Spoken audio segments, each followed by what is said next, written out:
नमस्कार साथियों। हम लोग पॉलिटी की सीरीज देख रहे थे और हम लोगों ने बहुत सारी चीज डिस्कस कर ली है। अब कुछ बिखरे बिखरे से टॉपिक्स हैं, उनको हम लोगों को एक बार देखना है क्योंकि कभी कभार इनसे सवाल आपसे पूछा जा सकता है। तो एक इम्पॉर्टेंट टॉपिक है नीति आयोग। आप जानते हैं पहले योजना आयोग था, अब नीति आयोग हो गया है। इसका नाम चेंज कर दिया था 2015 में। तो आइए थोड़ा सा चीजें देख लेते हैं, नीति आयोग और योजना आयोग में क्या अंतर रहा है या कुछ बेसिक चीजें जो हमारे आयोग द्वारा सवाल हमसे पूछे जा सकते हैं। पहला है भारत का योजना आयोग। पहले इसके बारे में थोड़ा सा जानते हैं। प्लानिंग कमीशन भारत का कौन प्लानिंग कमीशन जो है वो कब बना था? तो 15 मार्च 1950 को केंद्रीय मंत्रिमंडल द्वारा पारित प्रस्ताव के द्वारा। तो देखिए इसका क्या अर्थ हुआ। ना तो ये संविधान में है, संविधान में इसकी चर्चा नहीं है, ना ही ये किसी विधि या एक्ट के माध्यम से बना है। अगर एक्ट के माध्यम से बनता तो इसको सांविधिक बोलते। ठीक है, तो ना तो ये संविधान है ना संविधान सांविधिक है, ये दूसरी संस्था है। ये संविधानेतर है, मतलब संविधान के इतर। ना संविधान में इसकी चर्चा है ना किसी कानून में इसकी चर्चा है, बस इसको ऐसे बना दिया गया था एक संकल्प पारित करके। इसका जो अध्यक्ष होता है वो प्रधानमंत्री होते थे। पहले प्रधानमंत्री पंडित जवाहरलाल नेहरू थे तो वही इसके अध्यक्ष थे। और प्रमुख कार्य इसकी जो है पंचवर्षीय योजनाएं बनानी थी। तो आपको पता है प्रथम पंचवर्षीय योजना हमारी 1952 से चालू हुई थी, 1951 से। तो पंचवर्षीय योजनाएं इसका बनाना प्रमुख कार्य था। और पंचवर्षीय योजनाओं के बारे में बजट, मतलब क्या अच्छा हो, किस प्रकार की संरचनाओं को या क्या प्लानिंग हमको करनी है, तभी तो इसका नाम प्लानिंग कमीशन है। देखिए ना, प्लानिंग, क्या प्लानिंग करनी है, देश का विकास किस तरीके से किया जाएगा, इस सब की बातें इसमें की गई थी। 13 अगस्त 2014 को योजना आयोग खत्म कर दिया गया और इसकी जगह पर नीति आयोग का गठन किया गया। और नीति आयोग कब से लागू हुआ? 1 जनवरी 2015 से। ये डेट आपको याद रखनी है। नीति आयोग का फुल फॉर्म आपको याद रखना पड़ेगा। नीति आयोग संविधानेतर संस्था थी, सॉरी योजना आयोग। इसका कॉन्स्टिट्यूशन में कोई उल्लेख नहीं था। इसे परामर्शदाता संस्था भी माना जाता था। अब लेकिन नाम तो इसका परामर्शदाता है, लेकिन आप जानते हैं कि जिसका अध्यक्ष स्वयं प्रधानमंत्री हो वो परामर्शदाता तो केवल नाम मात्र का है, मतलब ये जो बोल देगा वही कानून होगा। और पहले जो उपाध्यक्ष थे वो गुलजारी लाल नंदा थे, ये आपको नाम याद रखना है। ये कभी पूछ लीजिए, मान लीजिए कभी पूछ लिया उसने, तो ये आपको याद रखना है।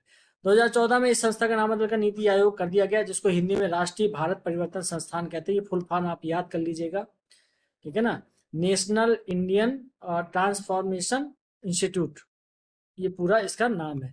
अभी देख लेते हैं, ये है national institution for transforming India, ये इसका फुल फॉर्म है। इसको याद कर लीजिएगा, पूछा जा सकता है कभी भी, पहले भी पूछा गया है ये एक बार।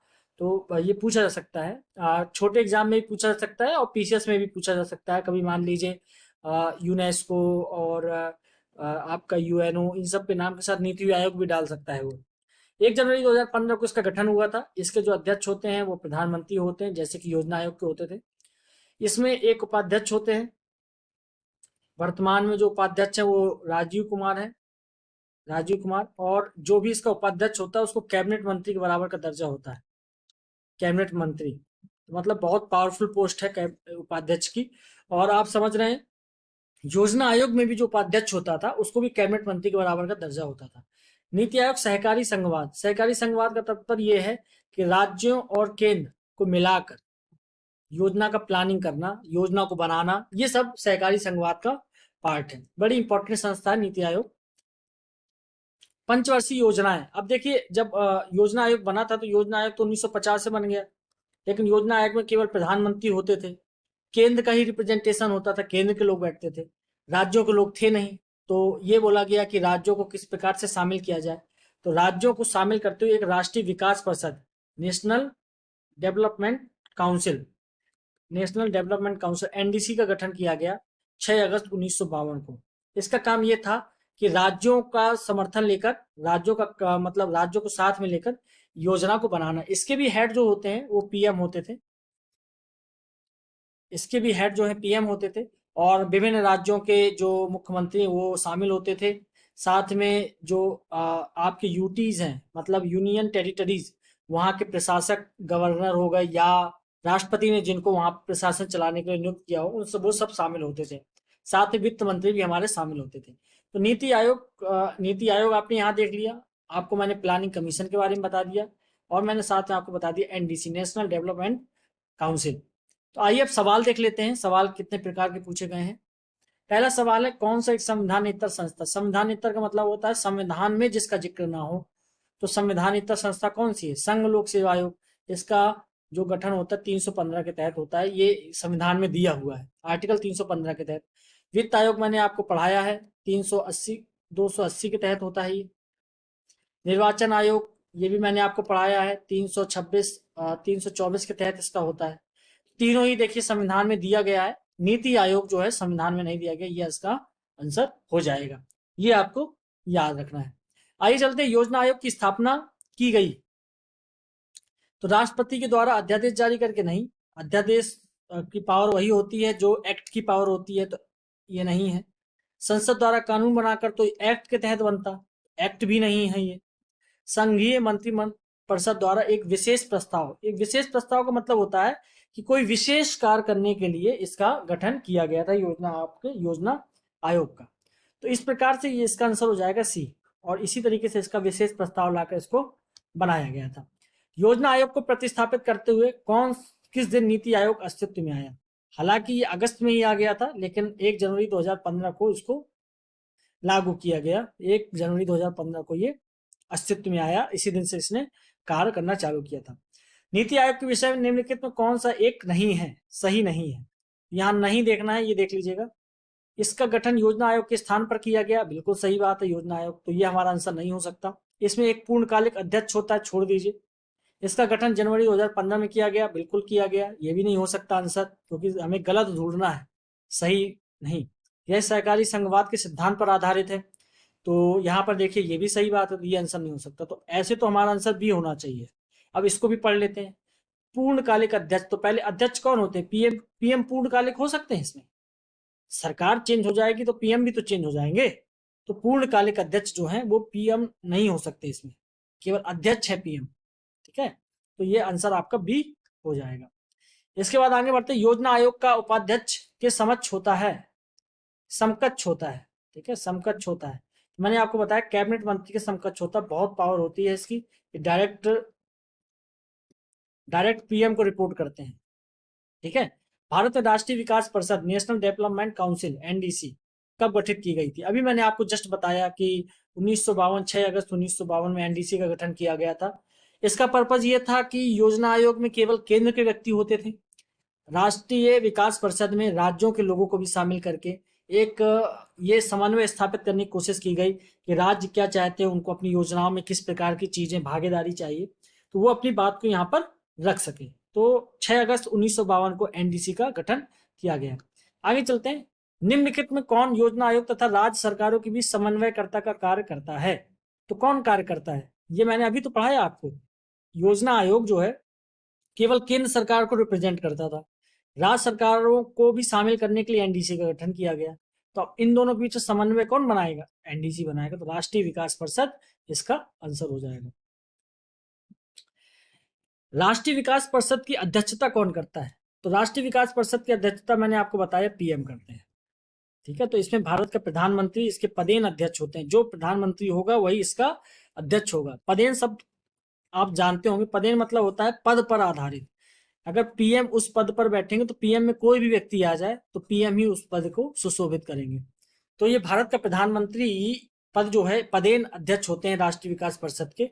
तो जो भी पीएम बनेगा वो आपके पदेन अध्यक्ष होंगे। इसके बाद आगे देख लेते हैं, राष्ट्रीय विकास परिषद। राष्ट्रीय विकास परिषद का क्या कार्य है? राष्ट्रीय योजना की उन्नति पर चर्चा करना, बिल्कुल ये हो सकता है। राष्ट्रीय योजना के उद्देश्यों की प्राप्ति के लिए उपाय सुझाती है, बिल्कुल ये सामान्य सी बातें हैं, सुझाएगी। राष्ट्रीय योजना निर्माण हेतु दिशा निर्देशन प्रदान करना, ये भी सही बात है, तभी तो इसका गठन किया गया था कि राज्य भी बताएं अपनी बात, किस प्रकार से राज्यों का डेवलपमेंट हो, इन सब चीजों की। योजना में धन आवंटन सुझाती है। अब यहाँ एक आ जाती है बात, योजना में धन आवंटन राष्ट्रीय विकास परिषद नहीं सुझाती है, योजना आयोग सुझाता था, प्लानिंग कमीशन ये काम करता था कि उसको लगता था इस पंचवर्षीय योजना में इतना इतना कार्य किया जाएगा, इस योजना के लिए इतना पैसा दिया जाना चाहिए, तो फिर वो वित्त मंत्रालय को भेजा जाता था बजट, और वित्त मंत्रालय फिर उसको पास करता था अपनी मतलब पूरा समझ के चीजों को। तो योजना में धन आवंटन को छोड़कर वो सारे सुझाव का काम राष्ट्रीय विकास परिषद करती थी। तो 1 2 3 इसका आंसर हो जाएगा, ये आंसर इसका हो जाएगा। निम्नलिखित में से कौन राष्ट्रीय विकास परिषद की रचना करते हैं? तो मैंने आपको बताया था राष्ट्रीय विकास परिषद एनडीसी में कौन कौन लोग शामिल होते हैं। पीएम इसके हेड होते हैं, ठीक है। अध्यक्ष वित्त आयोग के मंत्री शामिल होते हैं इसमें, ये नहीं होगा। संघीय मंत्रिमंडल के मंत्रीगण, मंत्री तो सारे शामिल होंगे। राज्यों के मुख्यमंत्री भी मैंने आपको बताया। यूटीज के जो प्रशासक हैं, जैसे दिल्ली के हैं लेफ्टिनेंट, और आपके पांडिचेरी में भी हैं जो राज्यपाल हैं वहाँ के। तो इस प्रकार से जो प्रशासक होते हैं यूटीज में, वो भी इसके सदस्य होते हैं। कुल मिलाकर राष्ट्रीय विकास परिषद का कार्य यह है कि योजना आयोग और राज्यों के बीच में एक समन्वय स्थापित करना। ये पैसों को केवल बात नहीं करता, पैसों को छोड़कर ये शेष जो कार्य होते हैं या योजना की प्लानिंग वगैरह होती है उस सब पे काम करता है, ठीक है। तो ये आपके इसमें आपका अध्यक्ष वित्त आयोग का अध्यक्ष जो है वित्त आयोग नहीं होता है, अध्यक्ष जो है प्रधानमंत्री होते हैं। तो ये आपका दूसरा आंसर नहीं होगा, तो दूसरा गलत हो जाएगा, तो आपका आंसर बी आ जाएगा। अब देखिए एक चीज मैं आपको ये बताना चाह रहा था यहाँ पर कि शब्दों को बड़ा ध्यान से पढ़ना है। अध्यक्ष वित्त आयोग, तो मतलब एनडीसी का अध्यक्ष कौन होता है? प्रधानमंत्री होता है, ना कि वित्त आयोग का पर्सन। प्रधानमंत्री जिसमें हो वही उसका अध्यक्ष यहाँ पर बनेगा। तो ये आपको याद रखना है, ये बड़ा इंपॉर्टेंट चीज है जो आपको याद रखनी है, पेपर में बड़ा पूछा जाता है इससे। एक ये नेक्स्ट सवाल है, इसमें है निम्नलिखित में से किस निकाय को संविधान में उल्लेख नहीं है? ये थोड़ा सा टफ सवाल पड़ जाता है, इसलिए जानकारी है कि आपको सब पता है या नहीं। देखिए राष्ट्रीय विकास परिषद एनडीसी, आपको पता है इसका संविधान में कोई जिक्र नहीं है, तो ये आंसर में होना चाहिए, तो ये गलत हो जाएगा, ये भी गलत हो जाएगा। अब 50-50 में आप आ गए, नहीं इसमें इसमें है, थोड़ा सा इसको इरेज कर दें। ये देखिए पढ़ने का बड़ा फर्क पड़ता है इसमें, 1 2 3 दोनों है। अब चलिए आगे देखते हैं। योजना आयोग, योजना आयोग भी अभी मैंने बताया संविधान में इसकी कोई चर्चा नहीं है, तो 1 और 2 दोनों होना चाहिए। 1 और 2 इसमें है, 1 और 2 इसमें है, तो ये भी गलत। 50-50 में अब आ गए हैं, अब आपको टिक करना ही करना है, ये याद रखिए, चाहे गलत ही टिक क्यों ना हो, ये एक्सेप्टेड है, लेकिन आपको 50-50 आप आ गए हैं, तो ये आपको करना ही करना है। क्षेत्रीय परिषद, रीजनल काउंसिल्स होती हैं, तो क्षेत्रीय परिषद का भी गठन जो है वो इसलिए किया गया था ताकि जो, जैसे भारत है ये, ठीक है, भारत गंदा सा बना है भारत, थोड़ा सा अच्छा सा बनाते हैं।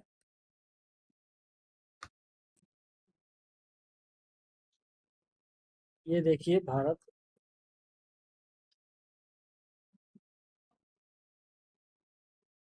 ये भारत है। तो क्या हुआ कि भारत में जो विभिन्न क्षेत्र हैं, जैसे ये मध्य का क्षेत्र है, ये उत्तर का क्षेत्र है, ये उत्तर पूर्वी का क्षेत्र है, ये पश्चिमी क्षेत्र है, ये दक्षिणी क्षेत्र है। इस प्रकार से क्षेत्रीय परिषदों में बांट दिया गया, और इसी क्षेत्रीय परिषद में 4 5 6 राज्य शामिल करके उनको आपस में समन्वय स्थापित करने के लिए एक योजना बनाई गई थी, जिसको क्षेत्रीय परिषद बोलते हैं। इसका भी संविधान में कोई उल्लेख नहीं है। आप अगर एक भी टिक करेंगे तो कोई गलत नहीं है, करना चाहिए, क्योंकि अप्रोच आपकी यही रहनी चाहिए सवाल हल करने की, तभी आप जो वो बैरियर है प्री का वो क्रॉस कर पाएंगे। क्योंकि अगर 100 क्वेश्चन कट ऑफ गया तो आप बहुत मेहनत करेंगे तो 80 क्वेश्चन आपको आएंगे, 50-50% में आपको वो 20 कवर करने हैं, और वो हो जाते हैं। आप इसमें घबराइए नहीं, बस अप्रोच यही रखना है आपको। तो ये आपका क्षेत्रीय परिषद भी इसमें संविधान में शामिल नहीं, तो ये आंसर हो जाएगा डी। इस प्रकार से हम लोगों ने 3-4 चीजें समझ ली, क्षेत्रीय परिषद, योजना आयोग, राष्ट्रीय विकास परिषद, इन सबको हमने समझ लिया। इससे ज्यादा डीप में नहीं पूछा जाता है, इतना ही आता है, अगर आप इतना भी तैयार कर लेंगे। क्योंकि देखिए यूपी पीसीएस जो है ना 150 सवाल पूछता है, 100 सवाल नहीं पूछता, और उसको 2 घंटे में करना है। तो इतना डीप वो कभी नहीं पूछेगा जिससे आप जो विद्यार्थी वो कर नहीं पाए। और उसको एक स्तर भी जो उसको एक स्टैंडर्ड मेंटेन करना है, ताकि साइंस बैकग्राउंड के, आर्ट बैकग्राउंड के सारे बच्चे उसको कर सके, इसलिए वो बहुत टफ पेपर सेट नहीं करेगा। नॉर्मल पेपर सेट होता है, बस आपको गलत कम से कम करना है, उसी पर आपको ध्यान रखना है। तो आज इतना ही है, ये नीति आयोग हमारा समाप्त हो गया है। अब हम लोग बढ़ेंगे, जो इंपॉर्टेंट सेक्शन है वो है स्थानीय स्वशासन पंचायत, वो बड़ा सेक्शन जाएगा, 4-5 स्लाइड में वो कंप्लीट होगा। आज इतना ही है, नमस्कार।